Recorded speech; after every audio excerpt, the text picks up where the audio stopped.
in defense of God, the Constitution. The one thing that I find most difficult is to write about myself. It is hard to understand why some people thirst for knowledge about me. It was never my intention to be anyone's hero. I am certainly no great example upon which to base one's life. I consider myself a very average normal kind of guy. I have some pretty good points, I have some human failings. I am proud of some of my achievements, and there are things that I wish I had not done. I'm not perfect, and I am not sure that I ever want to be.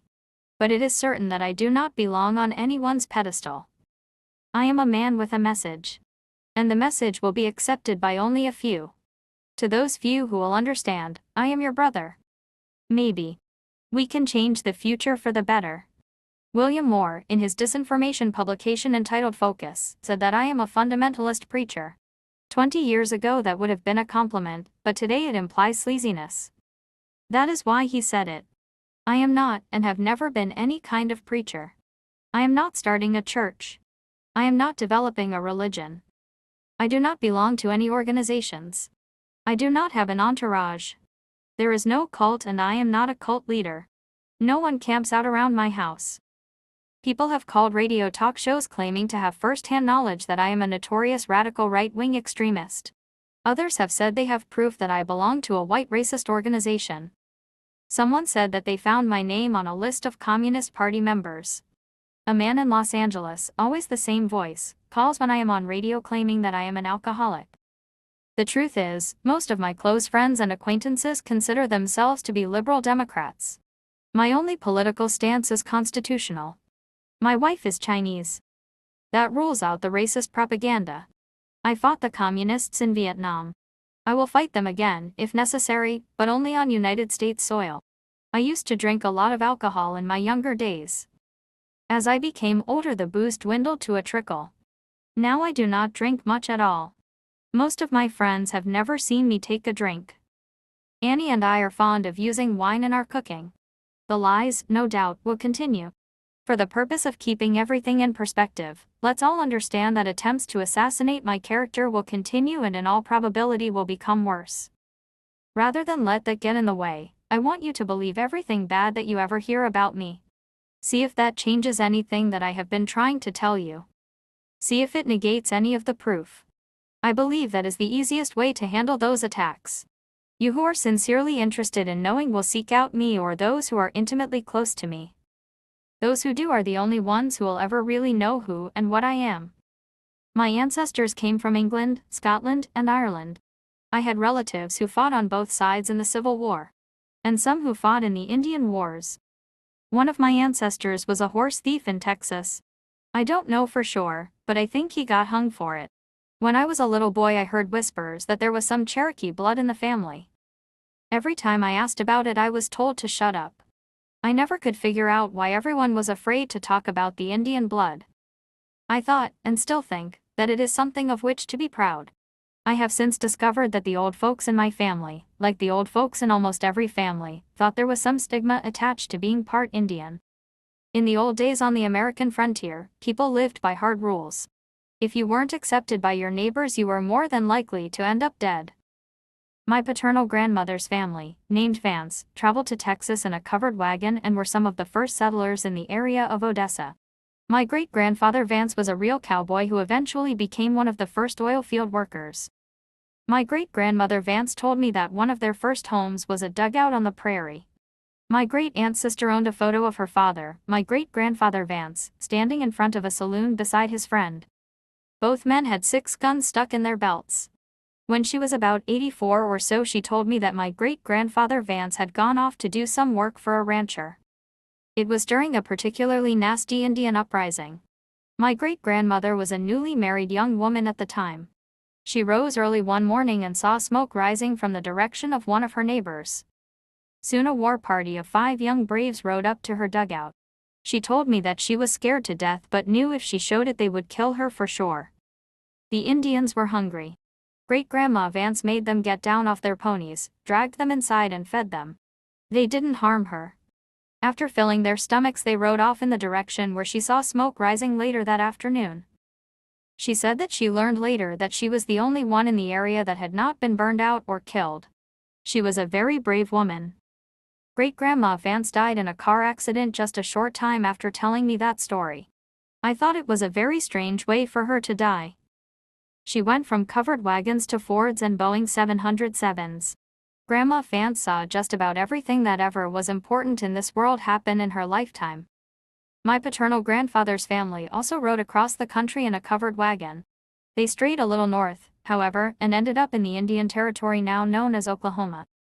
They were on the front line during the Oklahoma land rush and succeeded in staking out 320 acres on Big Bear Creek near what would eventually become Enid. A little town sprang up not too far away called Garber. They raised a lot of kids. I remember my great-grandmother cooking the biggest breakfast I had ever seen. We slept in real feather beds that swallowed us up. We ran to the outhouse in the middle of the night because we were embarrassed to use the chamber pot that great-grandma kept handy under every bed. In the morning everyone would crowd around the wood stove in the kitchen or the coal stove in the parlor trying to get warm. My dad had given me a .22 rifle for Christmas and great-grandma's farm was the first place that I ever went hunting. I got up before the sun one morning, tiptoed downstairs, and headed out for the creek. About 2 hours later I saw my chance and shot a quail sitting up in a tree. I strutted proudly to the farmhouse holding that quail up for all to see. Luckily the farmhand saw me first.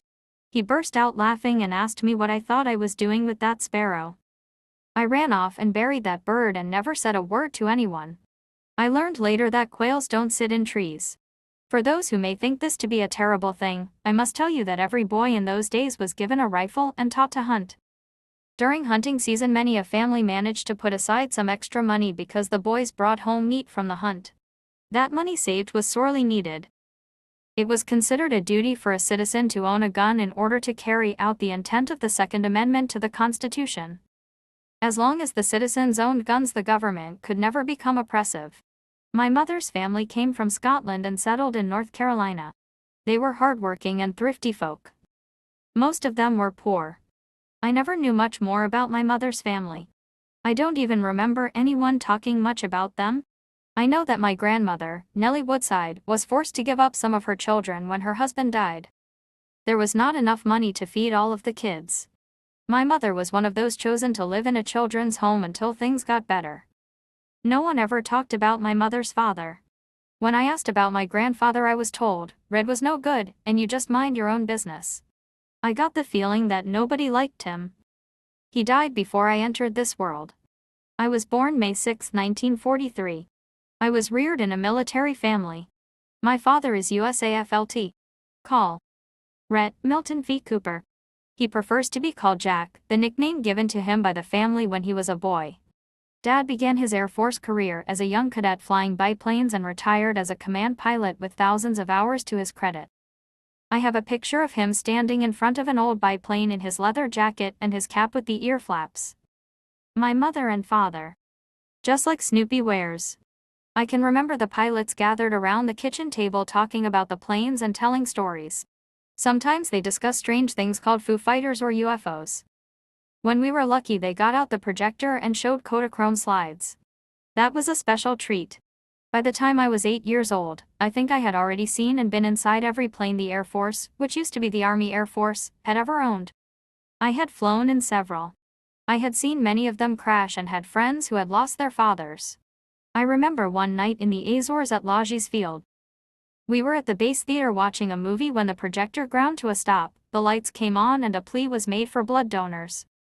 We knew there had been a disaster. Everyone went outside and looked down the hill at the flight line. It was literally consumed in flames. We could see men on fire running through the night. A B-29 had crashed.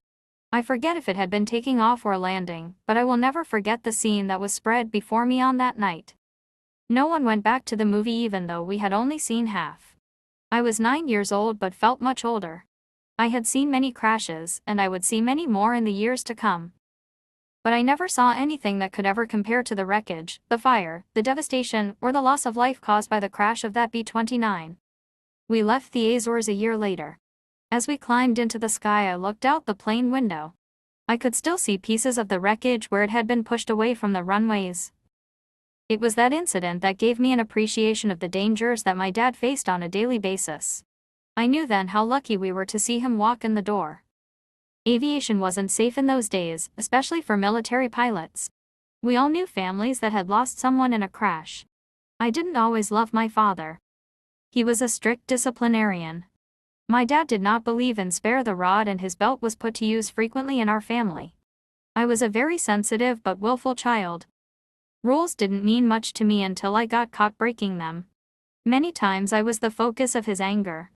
Like most kids, I didn't understand. I thought he was a tyrant. Now I appreciate his upbringing. I know, beyond the shadow of a doubt, that without his strict discipline we most probably would have turned out bad. Now I love my dad. He is my friend. He is an independent, gregarious, feisty, tough, confident, adventurous, sometimes overbearing, handsome, big bear of a man. My mother told me that she fell in love with him because he looks like John Wayne, and he does. I have watched him progress from one who disdained any public show of affection to a man who is just as likely to hug you as shake your hand. On the other side, he has at times made me so angry that I could have punched him in the mouth, but I never have. It's damn hard for anyone not to like him. He is always up to some mischief, and I can guarantee you that no one is ever bored around my father. My mother is a real Southern lady. They used to call her kind a Southern belle. She is one of the last of a dying breed. Dovinell, Woodside, Cooper is the type of woman that men like to dream about when they're lonely. She is the kindest, gentlest woman that I have ever known. I do not make that statement just because she is my mother. It's true. She was beautiful as a young woman and she is beautiful now. My mother is one of those people who, once she likes you, can't be driven away. She is loyal to a fault. I have seen her during the good and during the bad times. She never flinched, no matter what. It always surprised me that she could be so tough and yet so kind, gentle, and loving all at the same time. Woe to anyone who ever harms my dad or one of her children in her presence. She is the best cook who ever stepped foot in any kitchen that was ever built. I love my mother probably more than anyone else in this world. I have a brother Ronnie and a sister Connie. They are fraternal twins 2 years younger than me. We were closer than most siblings when we were children because we spent so much of our life in foreign countries where oftentimes we found ourselves unable to communicate except with each other. We had school friends, but school was often many miles from where we lived. We had few toys. Most of them were things that mother gave us, such as spools, cigar boxes, string, or anything else that we could find to keep us occupied. Every Christmas was a delight because we always got some real toys. Ronnie and I had a propensity to see how things worked, however, so they never lasted long. Everything we wore, including shoes, was ordered from the Sears catalog. It was the wish book, and we never tired of looking through it. We alternately loved each other, hated each other, fought each other, and defended each other, as I guess all kids do. Ronnie, his wife Susie, and their daughter Jennifer live in Garber, Oklahoma, where Ron sells John Deere farm equipment. Ron and Susie built their house with their own hands. As far as I know, they intend to live in that house until they die. Ronnie served as an officer in the Army. In Vietnam he earned the Silver Star. We haven't seen each other since 1976, after he came to visit me in the hospital after I lost my leg. Nevertheless, I love him and I miss him a lot. Neither one of us can afford to travel much unless it's business, but one of these days soon I'm going to surprise him unless visit. Connie has shown me pictures and Ron looks just like my great-grandfather. Almost every picture I've seen shows Ron in chaps, a Stetson, boots, and either near or on a horse. I guess that is about how it should be, as Ronnie always wanted to be a cowboy when he was a child. Connie has really turned out to be a fine woman. When she was little I sometimes liked her and sometimes didn't. Little boys don't usually have much use for little girls. Since we only had each other to play with, however, Ronnie and I loved her a lot, but little boys just can't ever admit anything like that. I remember Connie always followed me everywhere I went. I couldn't get rid of her no matter how hard I tried. Her devotion and loyalty made me love her all the more. Of course I pretended that she was a pain in the ass.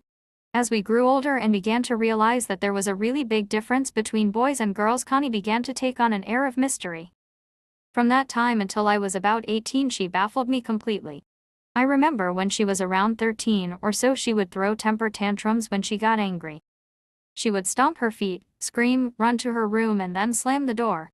Ronnie and I thought it was a great show but couldn't for love or money understand why she did it. When we asked Mom she would just shake her head and say, "Hormones?" William Cooper, brother Ronnie, sister Connie. Connie grew up to be a beautiful woman and eventually married her high school sweetheart, Gus Deaton. They had two beautiful children, Janice and Chrissy. Janice is very much like Connie, loving and loyal. Chrissy is different. She's a redhead who loves to party. I guess Chrissy represents a freedom of spirit more than anything else. Connie's marriage deteriorated and no one could figure out what was happening until Gus was diagnosed as having brain tumors. It was tragic. Everyone really loved Gus. As his disease progressed and he began to do crazy things, people just drifted away. I have always nurtured a very special love for Chrissy. She never deserted her father. When no one else could stand to be around him, Chrissy chose to go and live with him so he won't be lonely, she said. Even now I get all choked up when I think of that little red-headed girl going to live with her sick father so he won't be lonely. His behavior was such that no one else could stand to be around him. At least that is what I'm told. It wasn't Gus's fault that he became ill and I've always felt it just wasn't fair to Connie, the children, or Gus. I've since learned that life is seldom fair. Connie eventually remarried and moved to Austin, Texas, where she has established herself as a valuable employee of a large bank. Her husband is an executive for McGraw-Hill. His name, coincidentally, is Ron. We all really like Ron McClure, especially Dad, who has formed a close friendship with him. My sister has really blossomed into a wonderful woman. She has become one of my dearest and closest friends. She has grown to be so much a part of me that even now I sometimes get a feeling to look behind me to see if that little girl is still there. I feel a great loss when I see that if it's only Sugar Bear, my faithful dog, but then I love him too, so can't complain. I graduated in 1961 from Yamato High School in Japan. That fall I enlisted in the Air Force. I really wanted to go into the Navy but I had always had a tendency toward car sickness and seasickness. I attended basic at Lackland Air Force Base, Texas, and technical school for aircraft and missile hydraulics at Amarillo Air Force Base. Upon completion I was ordered to the 495th Bomb Wing of the Strategic Air Command at Shepherd Air Force Base just outside Wichita Falls.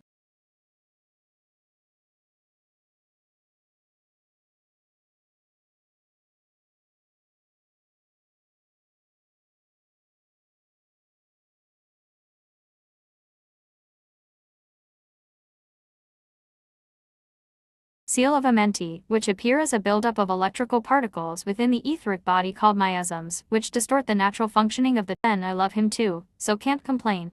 I graduated in 1961 from Yamato High School in Japan. That fall I enlisted in the Air Force. I really wanted to go into the Navy but I had always had a tendency toward car sickness and seasickness. I attended basic at Lackland Air Force Base, Texas, and technical school for aircraft and missile hydraulics at Amarillo Air Force Base. Upon completion I was ordered to the 495th Bomb Wing of the Strategic Air Command at Shepherd Air Force Base just outside Wichita Falls. The name was later changed to the 4245th Bomb Wing, don't ask me why.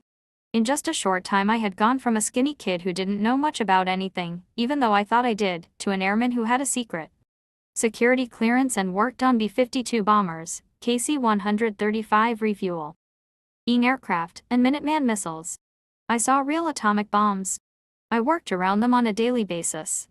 Because of that I had to wear a dosimeter just in case I was exposed to radiation. In those days we were the elite of the Air Force and we knew it.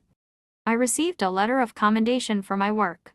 In due time I was awarded the National Defense Medal and the Air Force Good Conduct Medal. Actually, I think everyone was awarded the National Defense Medal so that no one would be embarrassed standing in formation with nothing on their chest. It was during this time that I met a couple of sergeants who kind of adopted me. We went out to the clubs together and usually ended up chasing women and drinking a lot of beer. They told me several stories about being attached to a special unit that recovered crashed flying saucers. Sergeant Neese told me that he had been on one operation that transported a saucer so large that a special team went before them, lowering all telephone poles and fence posts. Another team followed and replaced them. They moved it only at night. It was kept parked and covered somewhere off the road during the day. Since we were always half-tanked when these stories came out, I never believed them. Sergeants were known to tell some tall tales to younger guys like me. On November 22, 1963, I was on duty as CQ, charge of quarters, for the Field Maintenance Squadron. Most of the men were out on the flight line working, the barracks orderlies had been assigned their tasks, the first sergeant was gone somewhere, and I was alone. I turned on the orderly room TV to watch the live broadcast of the president's motorcade in Dallas. I was not prepared for what I saw. I stared in disbelief as the events unfurled in front of my eyes. I knew that something had happened, but what? I had seen and heard the assassination, but my mind was not accepting it. I kept staring at the set to discover what it was that had happened when slowly the realization crept over me. A numbness spread up my arms and legs. I saw what had happened. The hair stood up on the back of my neck and a chill went down my spine. President Kennedy had been shot right in front of my eyes. At that point, huge tears began to stream down my face. Waves of emotion rushed through my body. I felt that I had to do something, so I picked up the direct line to the command center. I choked back the tears. When the command duty officer answered, I told him that the president had just been shot in Dallas. There was a pause, and he asked me, "How do you know he has been shot?" I told him that one had watched it on television and then hung up the phone. I was numb all over. A few minutes later, the command duty officer called back and ordered a red alert at DEFCON 2. Defense Condition 2 meant war was imminent. The roar of jet engines could already be heard as the alert crews taxied their planes toward the runway. I was scared shitless as a run from barracks to barracks, routing out the night shift and those who had the day off. We had been told that we had about 15 minutes to launch all of our planes before the first atomic bomb would hit us in the event that the Russians launched an attack. I didn't even lock up the orderly room. I just jumped in the first car I saw, rode to the SAC compound / and reported to my red alert duty station. For the next 3 days I slept under the belly of a B-52 bomber, staring at the Armageddon that hid just inside the closed bomb bay doors. We thought the shit had finally hit the fan. It was a great relief when the alert was ended. I left the Air Force with an honorable discharge in 1965. In December of the same year I joined the Navy. I had always loved the ocean. I had wanted to be a sailor since I was a little boy. Seasick or not, I made up my mind to follow my dream. I was sent to the Naval Training Center in San Diego for boot camp. Because of my prior Air Force experience, I was made the recruit chief company commander. I was allowed to keep my same rank and pay grade. We had a good bunch of guys in my company and we had a great company commander. Chief Campbell, chief electrician's mate. He turned the company over to me. The chief was a good man. He was only interested in teaching us what we needed to know and in keeping us out of trouble. Unlike most boot camp instructors, Chief Campbell had no axe to grind and wasn't trying to prove anything to himself or anyone else. He was truly our friend. During boot camp I volunteered for submarines. My sense of adventure was very strong. I was accepted, and upon completion of basic training, was ordered to the USS Tiru, SS-416 at the submarine base at Pearl Harbor, Hawaii. Spitfire and damnation, no one could possibly be that lucky. I couldn't believe my eyes when I read my orders. Here I was fulfilling my dream of being in the Navy. I got exactly what I asked for the first time that I asked for it, which was extremely rare in any branch of military service. And to top it all off, I was being sent to Hawaii, the land of tropical paradise. I was in seventh heaven. I landed in Hawaii with no time to play and took a cab directly to the sub-base. My submarine was nowhere to be found. I kept asking people until I found someone who told me that my boat, subs are called boats in the Navy, was not at the sub-base but in dry dock in the Pearl Harbor Naval Shipyard. I hailed another cab. The cab driver dropped me off at the head of a pier that looked like it had never been cleaned up after the Japanese bombed Pearl Harbor. It was covered with what appeared to be hoses, huge electrical cables, rusting metal of every conceivable size and shape that you can imagine. The air was rank with the smell of diesel, welding fumes, paint, and steel. If there is a hell on earth, I thought, this has to be it. I walked up the pier, over to the edge, and looked down into the dry dock. There, stripped of all dignity, lying naked and cut cleanly in half, was my boat, the USS Tiru.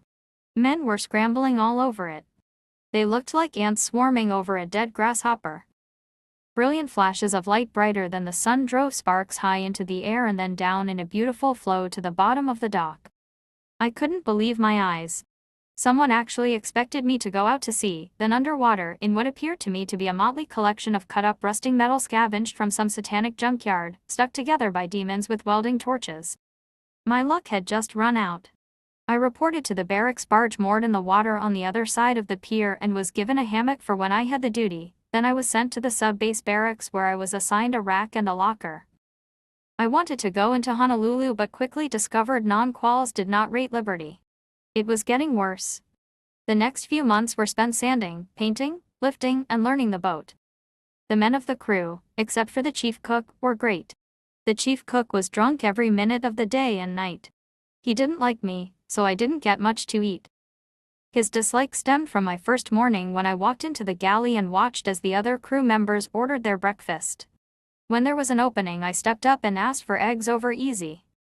That's when the chief hit the overhead and vowed that I would never eat a meal in his mess decks. He wasn't kidding, either. The only time after that morning that I got anything to eat out of that galley was when the chief cook was ashore. To this day I still don't know what I did wrong. I could have gone to the captain, but if I had done that I might as well have put in for a transfer at the same time. It wasn't long, though, before I was able to locate where he hid his booze. I made his life miserable from that moment on. I won't tell you what I laced his vodka with, but it wasn't anything you'd ever want to drink, believe me. I kept that chief so sick that he was transferred off the boat for medical reasons. I didn't want to hurt him, but it was either get rid of him or starve to death. I made up my mind that chief or no chief I wasn't going to go to sea on a boat that wouldn't feed me. I didn't relish going to sea with a drunk chief in charge of closing the main induction valve when the boat made a dive. When a submarine goes underwater, certain valves must be closed or the boat will flood with water and everyone will drown. The main induction is the most important of those valves. It was the cook's duty to close it, because the valve was in the galley on board the USS Tiru. I made 2 especially close friends while on the Tiru. A black seaman named Lincoln Loving and an American Indian seaman we called Geronimo. The 3 of us were inseparable. Lincoln was best man at my first marriage. Of the 3, Geronimo was the most experienced seaman, so he taught Lincoln and me. He knew everything there was to know about the boat, rope, paint, and a whole lot of other things that a man had to know to survive in the Navy. I knew the most about getting along in the military, so I taught Geronimo and Lincoln. Lincoln knew every really good spot on the island where we could have a good time, so he led the Liberty Party. 3 things really stand out in my mind about the time that I spent on the Tiru. The first was an incident that occurred during a test dive while we were creeping along at about 3 or 4 knots at a depth of 600 feet off the island of Oahu. Lincoln and I had just been relieved from watch and were in the after battery talking when we were knocked off our feet. We heard a loud clang forward and felt the boat lunge to port. Then we heard a sound that made our blood run cold. I could literally feel the blood drain from my face as I listened to whatever it was that we hit scrape along the starboard side of the hull. Lincoln and I froze. We held our breath as metal screeched upon metal. I thought it would never end. No one moved anywhere. Finally, after what seemed a lifetime, the boat lurched and the noise disappeared aft. If it had pierced the hull, none of us would be alive today. We never found out what it was. When we returned to Pearl, divers went down to have a look. When they surfaced, they reported that the starboard boatplane was damaged and the hull was gouged all along the starboard side from bow to stern. We went in for repairs. In a couple of days we were good as new, but I certainly had an entirely different perspective on life. The second thing that stands out happened to another boat that had been out participating in torpedo attack exercises with another submarine. I remember seeing the boat entering the harbor with a large tarp over the conning tower. I could see something holding the tarp up on each side of the tower, but I couldn't see what it was. Later, Geronimo, Lincoln, and I walked over where the boat was berthed and looked under the tarp. The other boat in the exercise had scored a direct hit. What we saw was a torpedo sticking completely through the sail. We started laughing. Then we looked at each other and decided that it wasn't so funny after all. This submarine business was not quite as attractive as I'd thought. Number 3 happened during a transit between the Portland-Seattle area and Pearl Harbor. I was the port lookout during the afternoon watch, 1200 to 1600 hours. Geronimo was the starboard lookout. Ensign Ball was the OOD, officer of the deck. We were doing 10 knots on the surface and the 3 of us were on the bridge in the conning tower. It was a bright day, but the sun was obscured by a low layer of clouds. It was cool. We had a bit of fun when someone below requested permission to put a man on deck forward to get something that was needed from the waterproof deck locker. The locker was under the deck plate all the way up on the bow near the forward torpedo room escape trunk. Geronimo and I laughed when Ensign Ball gave his approval. He really shouldn't have, because we were running a pressure wave over the bow. When we saw who it was they had sent on deck, we roared with laughter. We looked down over the side of the sail at the deck level door just as it popped open and Seaman Lincoln Loving stuck his head out. He didn't look happy. Lincoln reached down and put the runner in the safety track in the deck, fastened the safety belt around his waist and, grabbing the handrail, stepped out on deck. He looked up at us with that "don't you laugh at me" look that he did so well. It took him a few minutes to get up the nerve to let go of the handrail and begin to make his way forward against the wind and the pitching deck. Gingerly, he crept forward until he was just at the point where the pressure wave was rolling off the deck when the bow heaved free of the water on its cyclical upswing. I could see that Lincoln was trying to time a run forward when the bow was out of the water. He made a couple of false starts, then ran slipping on the wet deck, disappearing into the access hole for the forward torpedo room escape hatch. The bow plunged underwater and I found myself sucking air as I imagined the cold salt water swirling around me. It wasn't me, though, it was Lincoln. I gripped the top of the sail as I waited for the bow to swing up, hoping that Lincoln wouldn't panic. What we saw next could have been a clip from one of those old Keystone Cops movies. Lincoln was flailing water so hard that it looked like he had 40 arms and 40 legs. It was only then that I realized that Lincoln had joined the Navy, but he didn't know how to swim. When he finally gathered a foothold, the half-drowned seaman exploded up out of that hole like a Polaris missile and ran back to the conning tower just as fast as his wet leather soles would carry him. Ensign Ball, Geronimo, and I laughed for a good 10 minutes. In fact, every time we saw Lincoln for the next 2 days we would burst out laughing. Lincoln didn't think it was funny and didn't miss a chance to slug us every time we laughed. Lincoln went below. Geronimo and I began the unending task of sweeping the horizon from bow to stern, then the sky from horizon to zenith, and then back to the horizon from bow to stern. Again and again, and then a pause to rest our eyes and chat for a few minutes. I asked Ensign Ball to call for some hot coffee.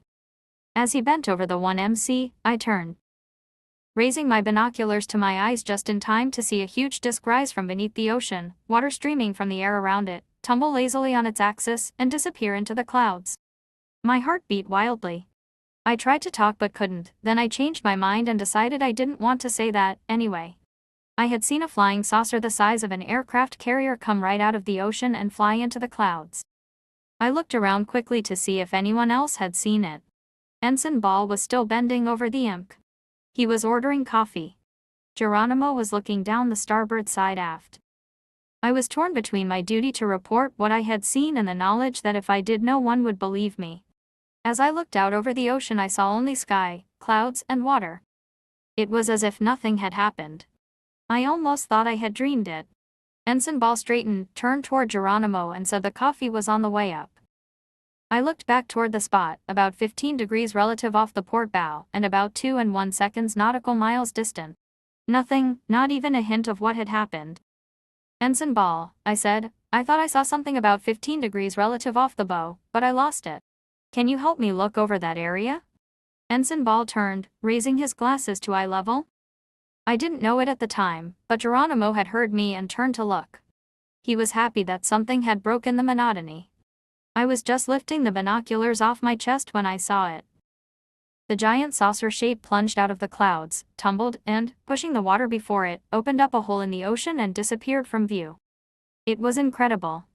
This time I had seen it with my naked eyes, and its size in comparison with the total view was nothing short of astounding. Ensign Hall stood in shock, his binoculars in his hands, his mouth open. Geronimo yelled, "Holy shit. What the, hey? Did you guys see that?" Ensign Ball turned, and looking right at me with the most incredulous look on his face, said in a low voice, "This had to happen on my watch." He turned, quickly, pressing the override on the imp and yelled, "Captain to the bridge, captain to the bridge." As an afterthought he pressed the switch again and yelled, "Somebody get a camera up here." The captain surged up the ladder with the quartermaster on his heels. Chief Quartermaster Quintero had the ship's 35mm camera slung around his neck. The captain stood patiently while Ensign Ball tried to describe what he had seen. He glanced at us and we both nodded in affirmation. That was enough for the captain. He called sonar, who during the excitement had reported contact underwater at the same bearing. The captain announced into the 1MC, "This is the captain. I have the con." The reply came back instantly from the helm. Aye, sir.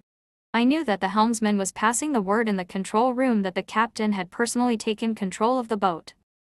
I also knew that rumors were probably flying through the vessel. The captain called down and ordered someone to closely monitor the radar.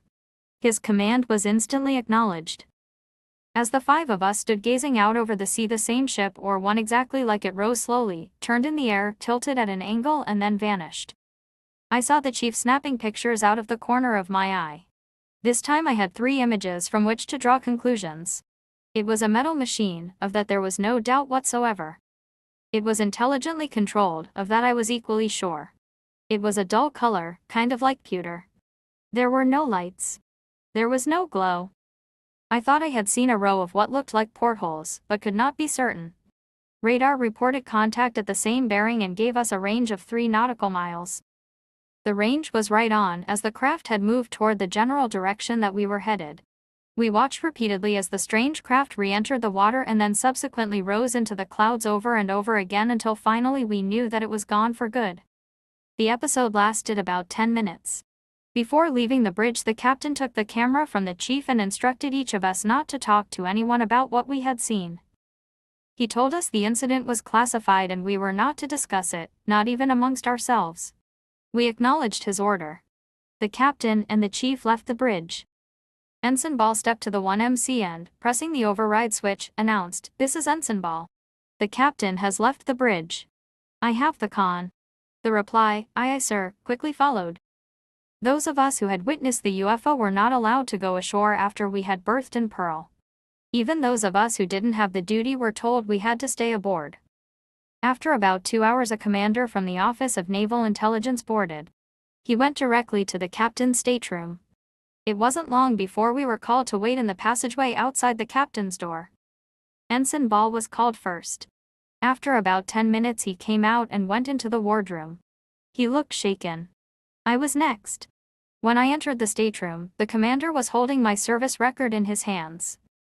He wanted to know why I had gone from the Air Force into the Navy. I told him the whole story and he laughed when I said that after putting off the Navy for fear of chronic seasickness, I hadn't been seasick yet. Suddenly a mask dropped over his face, and looking me directly in the eyes he asked, "What did you see out there?" "I believe it was a flying saucer, sir," I answered. The man began to visibly shake and he screamed obscenities at me. He threatened to put me in the brig for the rest of my life. I thought he wasn't going to stop yelling, but as suddenly as he began, he stopped. I was confused. I had answered his question truthfully, yet I was threatened with prison. I was not afraid, but I was not very confident either. I figured I had better take another tack. 18 years with my father and 4 years in the Air Force had taught me something. Number 1 was that officers just do not lose control like that, ever. Number 2 was that if my answer had elicited that explosion, then the next thing out of my mouth had better be something entirely different. Number 3 was that his response had been an act of kindness to get me to arrive at exactly that conclusion. "Let's start all over again," he said. "What did you see out there?" "Nothing, sir," I answered. "I didn't see a damn thing, and I'd like to get out of here just as soon as possible." A smile spread over his face and the captain looked relieved. "Are you sure, Cooper?" he asked. "Yes, sir," I replied, "I'm sure." "You're a good sailor, Cooper," he said. "The Navy needs men like you'll go far with the Navy." He then asked me to read several pieces of paper that all said the same thing only with different words. I read that if I ever talked about what it was that I didn't see, I could be fined up to $10,000 and imprisoned for up to 10 years or both. In addition, I could lose all pay and allowances due or ever to become due. He asked me to sign a piece of paper stating that I understood the laws and regulations that I had just read governing the safeguard of classified information relating to the national security. By signing, I agreed never to communicate in any manner any information regarding the incident with anyone. I was dismissed, and boy was I glad to get out of there. Not long after that incident I devolunteered from submarines. I was transferred to the USS Tombigbee, AOG-11. The Tombigbee was a gasoline tanker. It was more dangerous than the sub. The captain was crazy and the crew was a combination of idiots and misfits. I once had to draw my pistol while I was petty officer of the watch to prevent an officer from being attacked by a seaman. The Tombigbee collided in the dead of night with a destroyer in the Molokai Channel, and several men died when the destroyer was almost cut in half. Every day aboard that ship was exactly like a scene right out of Mr. Roberts. I struck for quartermaster, navigation specialist, and managed to advance to the rank of second-class petty officer despite the obvious obstacles. I made 2 Westpac tours aboard the Tombigbee. They included a total of 12 months off the coast of Vietnam. We came under machine gun fire while anchored off Chu Lai. We had to do an emergency breakaway and leave the harbor. All we needed was 1 tracer round in one of the tanks, and kaboom, it would have been all over. The Viet Cong gunner probably got busted because the stupid jerk missed the whole damn ship. How can you miss a whole ship? The only other time I felt threatened was when we went up to a small outpost at the DM2 called Kua Viet. It was a vision right out of hell. Kua Viet sat on the southern bank at the river mouth of the Tha Con River. We rode at anchor and pumped fuel ashore through a bottom ley line. Every night we could see the tracers from firefights raging up and down the river and along the DMZ. It was a real hot spot. Every once in a while Viet Cong or NVA rockets would slam into the camp. We would perform an emergency breakaway and put to sea until the all clear was sounded. Everything was cool until our wacko captain decided we were going into the river mouth. Did you ever try to put a pencil through the eye of a needle? That's about comparable to what we did. I'll never know how we got that big ship through the narrow mouth of that river with no navigational references whatsoever. We dropped anchor mid-channel and the captain backed the ship right up to the beach and dropped the stern anchor into the sand. There we sat, a great big target full of gasoline. We were helpless in the mouth of a narrow river, with 3 anchors out, right in the middle of one of the hottest combat zones in Vietnam. That night several men in the crew wrote letters to the Chief of Naval Operations requesting an immediate transfer. No one slept. I don't know why the enemy didn't send in the rockets, but they didn't. I knew then that God must keep a special watch over fools. The next day we set to sea and started for Pearl. The captain was relieved for incompetence later that year. Then I was transferred to school. I didn't know what school I had drawn. It turned out to be the Naval Security and Intelligence School for Internal Security Specialist, NEC 9545. The general training prepared me to set up security perimeters, secure installations and buildings, and safeguard classified information. My training included special weapons, booby trap identification and disarming, the detection of bugs, phone taps, transmitters and many other subjects. I was specifically trained to prepare and conduct Pacific Area intelligence briefings. From the day I reported to school in 1968 until I left the Navy I worked off and on for naval security and intelligence. Upon graduating I was transferred to Vietnam. I had volunteered over a year before because I figured that my chances were better in the war than they were on that screwed up gasoline tanker. This was the first good news I'd had since leaving boot camp. I really wanted to fight for my country. I wasn't to find out what a real fool I was until a few years later. I landed at Da Nang and was bused to Camp Carter, the headquarters for Naval Security and Intelligence and I Corps. I was interviewed by Captain Carter, the commanding officer. The names turned out to be a coincidence. Captain Carter asked me if I thought I would make a good patrol boat captain, and I told him that I would. What else could I tell him? I thought he was joking when he told me I would have command of a boat and crew. He wasn't, and I did. Lt. Dewey at the Harbor Patrol, a division of Naval Intelligence, allowed me to handpick a crew. He gave me first choice of 4 45-foot picket boats that had just been unloaded from the deck of a freighter. I and my new crew spent 3 days going over every inch of that boat. We adjusted and fine-tuned everything. We sanded and painted. One of the seamen even hung curtains in the after cabin. We checked and double-checked the engines. My gunner's mate, GMG-3 Robert G. Barron, checked out weapons and we began to arm our vessel. I've got to tell you the truth, just looking at all those guns scared the shit out of me. I vowed right then and there that I would be the best damn captain that ever commanded a combat vessel in wartime. I learned to exist in only 2 or 3 hours of sleep out of 24 and never ate until I knew that my crew had been fed. We spent a lot of spooky nights patrolling the Da Nang harbor and river. One night a rocket hit the ammo dump at the river's edge near the Da Nang Bridge, and it really looked as if the world was coming to an end. Another time we engaged the enemy in the cove at Point Isabella near the marine fuel farm and probably saved their butts. That engagement was reported in the Stars and Stripes, the armed forces newspaper in Vietnam. The worst moments came, however, not from Charlie but from Mother Nature. A full-blown typhoon roared across the Gulf of Tonkin. To save the boats we put to sea. The angels must have been laughing. What a sight we must have made. I maneuvered our boat in between two giant cargo ships riding at anchor off Red Beach and learned quickly what fear was really all about. The wind was blowing so hard that none of us could go on deck. That meant that the two of us in the pilot house were stuck on watch and the men trapped in the after cabin had to man the hand pumps. The windows in the pilot house blew out and the rain felt like knives hitting our skin. Water poured in and I prayed that the men on the pumps would not become exhausted. I could just barely make out the two tankers. I could tell they were in more trouble than we. When we were on the crest of the mountainous waves we looked down onto the top of the ships. When we were in the trough we seemed to be in danger of their crashing down upon us. One of the freighters snapped a cable and steamed slowly out of the harbor. The next morning the storm calmed and we moved into the river. Debris was floating down and we had to play dodge the tree trunks until we spotted a sheltered pier in front of the press club. We carefully pulled the boat alongside, tied fast to the pier, then collapsed from exhaustion. After a while we drew straws to see who would remain on watch with me. The rest went into the press club.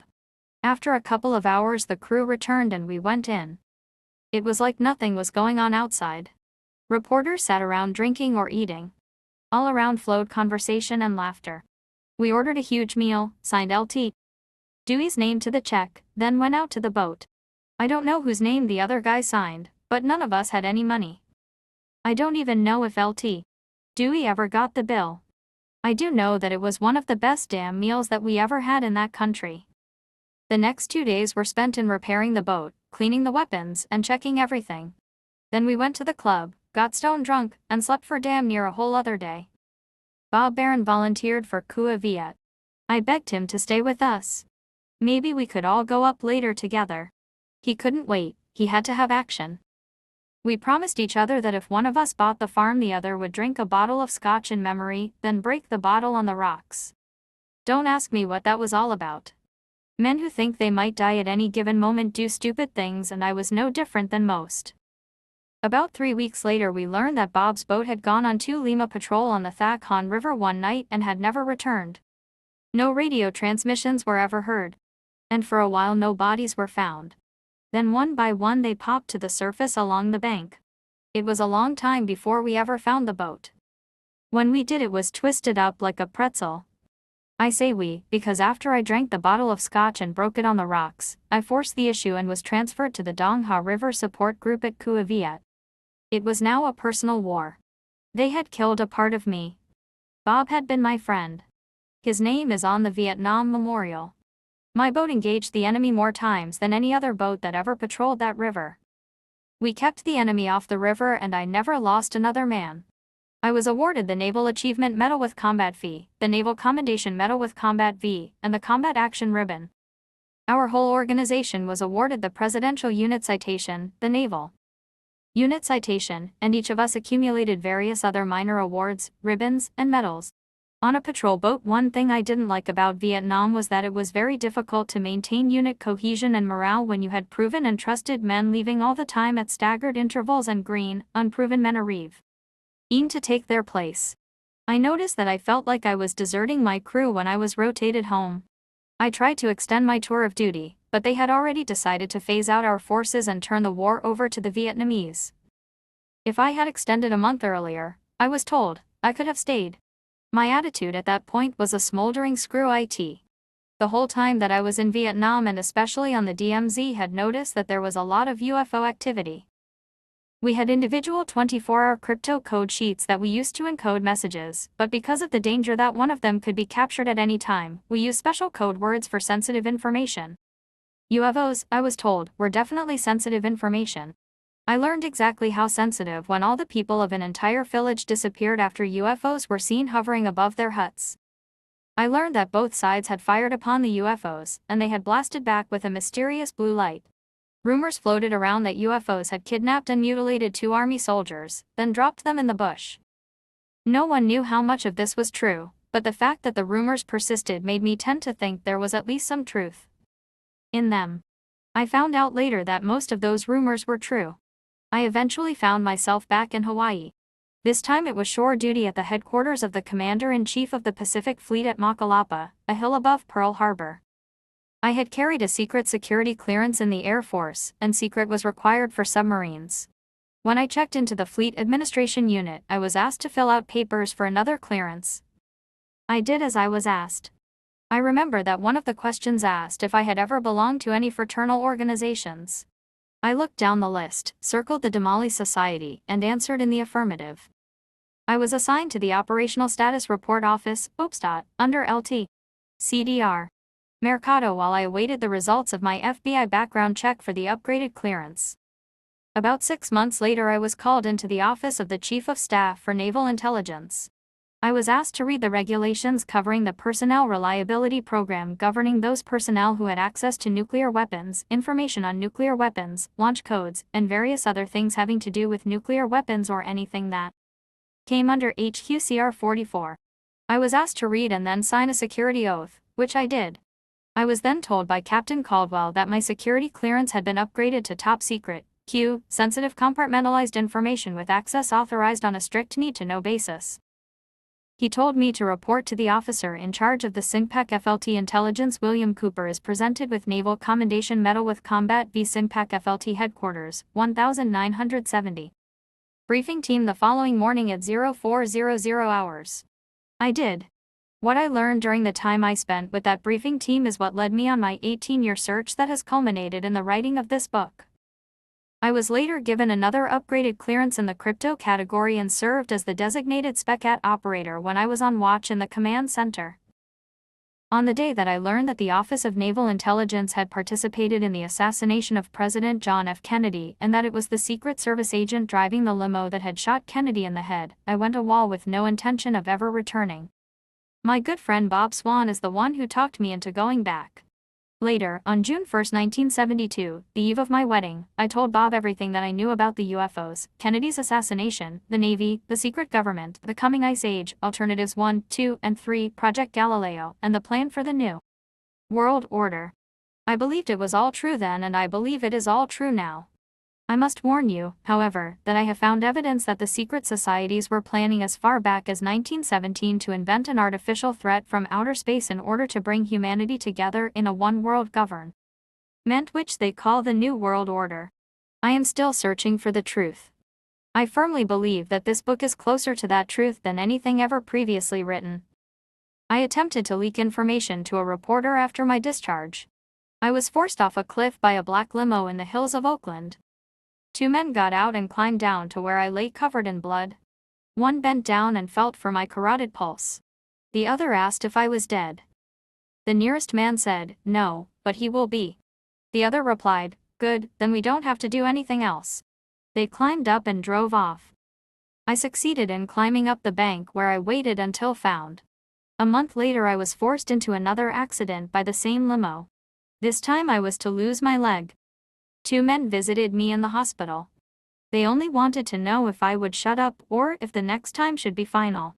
I told them that I would be a very good little boy and that they needn't worry about me anymore. Under my breath I swore to spill the beans as soon as I could figure out how to do it without Unit getting hurt again. It took 16 years, $27,000, a computer and a lot of envelopes, but now everyone knows.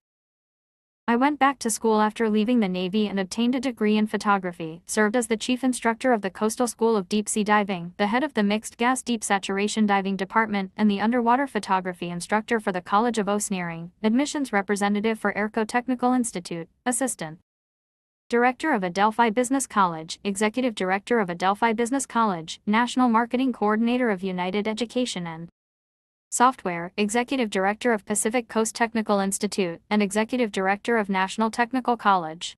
I also owned and operated Absolute Image Gallery and Studio of Fine Art Photography. In the spring of 1988 I saw a magazine that made reference to a document discovered by the research team of Moore, Chandra, and Friedman that outlined the government's knowledge of a down saucer, dead alien bodies, and an operation called Operation Majestic 12. I knew that Moore and Friedman were government agents and the document was a fraud. I had never heard of Chandra. I knew this because I had seen a list of agents who were to initiate a contingency plan called Majestic that would lead investigators off the track when such a need arose. I decided that it was time for me to enter the arena and expose the cover-up and the disinformation. First, it was necessary to convince the known agents that I was just a kook who didn't really know anything. I prepared some bogus information, mixed it with some true information, and passed it to Moore and Friedman through Jim Speezer, the operator of a computer BBS network called Paranet. Speezer was told that the information was to go only to Moore or Friedman, no one else was to see it. I wanted to buy time by convincing these agents to report me to their case officers as harmless, thus allowing me to get the real information out to the public. None of that information was intended to go to the public. Speezer turned out to be working with Moore, however, and posted the files on the computer networks. Speezer then went to Los Angeles, conferred with Moore for 3 days, then returned and barred me from the Paranet system. Friedman called and elicited my address, the name and address of my employer, and a lot of other personal information.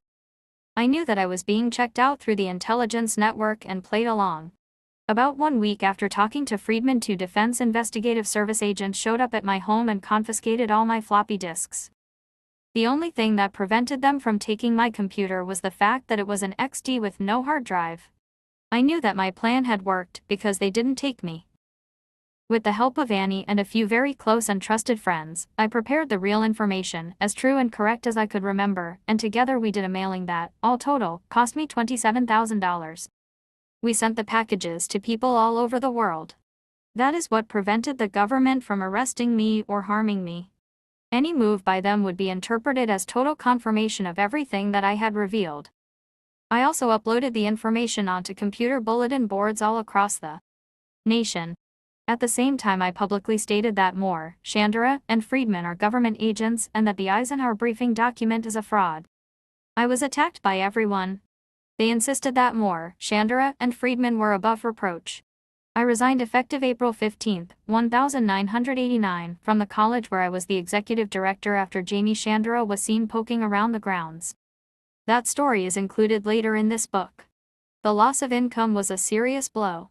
Stan Barrington, the head of the college security department, came to our aid. Stan gave us $5,000 to help out. I was deeply moved by his faith and trust in me, and so I gave him 24% of whatever was to come out of my efforts down the line. Neither of us ever expected much, and so far we have not been wrong. I have, however, paid Stan back his money, and now whatever he earns is extra. Stan is in charge of printing information and the sale of my papers and tapes. Stan Barrington is my only authorized representative. Moore was proved to be an agent when, by his own admission on July 1, 1989, he stated he had participated in spying on fellow researchers, had changed documents, had put out disinformation, and had helped run a scam on Paul Benoix that had resulted in Mr. Benoix being confined to a mental institution. Moore stated that he had been recruited by an intelligence agency and that he knew he had been recruited. He was a witting agent. No one acknowledged that I had been right. From that point on, my Annie and I were followed and harassed. Death threats began showing up on our answering machine. The phone would ring several times during the night, but no one would reply when we answered. Sometimes a man would deliver another death threat. Government cars would park in front and well-dressed men watch the house. The strangest people began to show up at our door, sometimes in the middle of the night. I purchased a .380 automatic for Annie and a 9 for me. I taught Annie how to shoot, and she will not hesitate to kill anyone who attempts to harm me, her, or our little daughter. Annie and Pooh, Dorothy's nickname, are the lights in my life. Annie and I were married on July 4, 1989. Pooh was born on May 30, 1990. My most touching memory of Annie is of the time after 12 hours of labor when we were finally in the delivery room. She had taken no drugs. She had not been given a spinal tap. She did everything naturally. She was drained of energy and was experiencing great pain. She was numb. After a really hard push, she looked up at me with all the innocence and trust of a little child and asked, "Did the baby come yet?" It was very hard for me to tell her that the baby had not yet been born, but that is what I did. She seemed to waver for a moment, but only a moment. Annie quickly regained her composure. I could see the love in her eyes as she looked up at me. I squeezed her hand. She took a deep breath and pushed Pooh's little head out into the world. The doctor sectioned the baby's mouth, then Annie gave her all, a push that seemed to come from her very soul, and little Dorothy popped out, announcing her presence with a great cry. I am so proud of Annie. She is my hero. And Pooh is my always and forever friend. Anne and Dorothy. At one point I became very upset with the intimidation. I went out to the government car at the curb. I showed the man in the car my 9mm pistol and told him that we were fed up with their intimidating tactics. I told him that if he or anyone else wanted to know something about me, they should come to the house, sit down, have a cup of coffee, and I would be happy to tell them anything that they want to know. I informed him that if any further attempt was made to harass me or my family, I would not hesitate to use my pistol. I then walked behind his car and wrote the license number down. He started the car, drove off, and we have not detected any overt signs of surveillance since that day. They did not give up on us. No one knew the location of our new house when we moved to Arizona. However, when we drove into the driveway, a government car showed up right behind us. The man got out and said he was lost and wanted to know who lived here. I asked him why he wanted to know. He stated that he was a census taker. He said it was his job to ensure that no one out here in the country was left out of the census. He asked my name. I told him to get off the property and to not ever come back. He protested, but left when he saw that I was serious. I merely asked Annie to get my pistol out of the car. Now, many people would say that I was paranoid in this instance, until they discover that census takers do not drive government cars. I was at the post office one morning when a county sheriff's deputy asked the clerk at the window next to the one where I was buying stamps if William Cooper had rented a box. I smiled as the clerk handed him my rental agreement, and he copied the information. He didn't learn anything, as we live in the country where there are no addresses. The form had only Stolen Boulevard listed. A lot of people live on Stolen Boulevard. We have been taken advantage of by every crooked con man, TV producer, scriptwriter, author, and flim-flam expert that there is in this country. I have learned that the TV and print media reporters and producers that I have met are a pack of liars. They are not objective and don't give a damn about the truth. The only really open media left to the public is talk radio, and even talk radio won't discuss certain subjects. My material has been copied, changed, and even plagiarized. A lot of people have used my material to make money without my knowledge or permission. A Hollywood producer wanted to buy the exclusive rights to my story for $1. Bill Hamilton begged me to let him include my material in his book entitled Alien Magic. He pretended to be a friend and I let him. I asked for no money and he offered none. His entire book consists of other people's material. He now accuses me of stealing his information. Bill Hamilton turned out to be just another UFO flake. I have since learned that I am not the only person of whom he has taken advantage. The most damaging scam was perpetrated by two old, has-been actors turned con men named Michael Callen and Douglas Dean.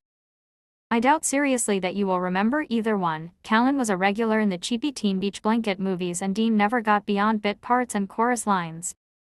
I got involved with them when another actor named Bruce Reed called and asked if I would consent to meet with him and a friend who preferred to remain anonymous. I agreed that they could come to the house where we could talk on familiar turf. I was not eager to meet with someone that I did not know, and especially with an anonymous person away from familiar surroundings. Reed and friend showed up at my home, and the friend turned out to be Michael Callen. They told me that they had read my material and wanted to help. What a joke that statement turned out to be. They told me that they knew how to get me in front of millions of people where I could deliver my message. Callen was slick. He told me he was only interested in helping spread the information, but talked me into signing a 5-year management contract that gave him a full 20% of the gross of all of my earnings no matter what the source. He swore that if he didn't show results within 6 months he would tear up the contract. The first thing that Callen did was shaft his partner, Bruce Reed. He cut Reed out of the action. To prevent me from finding out that he had done it only to get Reed's half of the 20%, Callen told me that Bruce was a drug dealer. Callen said that the public would find out eventually, and Reed's drug involvement would damage me. Everything Callen told me about Reed turned out to be a lie. Stan Barrington called me next, wanting to know why I was trying to dump him. I didn't know what he was talking about. It turned out that Callen was trying to force Stan into giving up his 24% so that Callen could form a 50-50 partnership with me. I told Stan that I had no intention of dumping him. I told him that his 24% was his, that he could keep it, sell it, or give it away, and that he did not need my permission. Stan felt much better after that conversation and told Callan to go fly a kite. At that point Callan began working on me to get rid of Stan. I refused. I also told him that he had nothing invested and therefore did not warrant anything. His job was to manage according to our contract. Douglas Dean entered the picture at the January 7, 1989, lecture that I gave at the Showboat Hotel and Casino in Las Vegas. Callan brought him to videotape the lecture so that we would have a tape to sell for those thousands of people who pleaded with us to produce a tape. The agreement was that he would tape the event and the tapes would belong exclusively to me. In return, if the tapes turned out good, Dean would get a contract to produce future tapes. Douglas Dean, the agreement was that he would tape the event and the tapes would belong. The tapes were terrible and I told both Dean and Callan that I did not want tapes of that poor quality being sold to anyone. They did it anyway behind my back and began the process of stealing my master tapes from all of my other lectures. At the same time Callan drained all the business accounts. He borrowed $1,400 from Stan to produce tapes and then kept the money and the tapes. A producer in Germany booked me to do a lecture in that country. To secure the agreement he sent $3,000 to be used for 2 first-class tickets and as a guarantee that when I got there I would not be cancelled. The producer cancelled when a German postal strike prevented him from advertising the event. Callan kept the man's $3,000. I did not find out about that until after I fired Callan.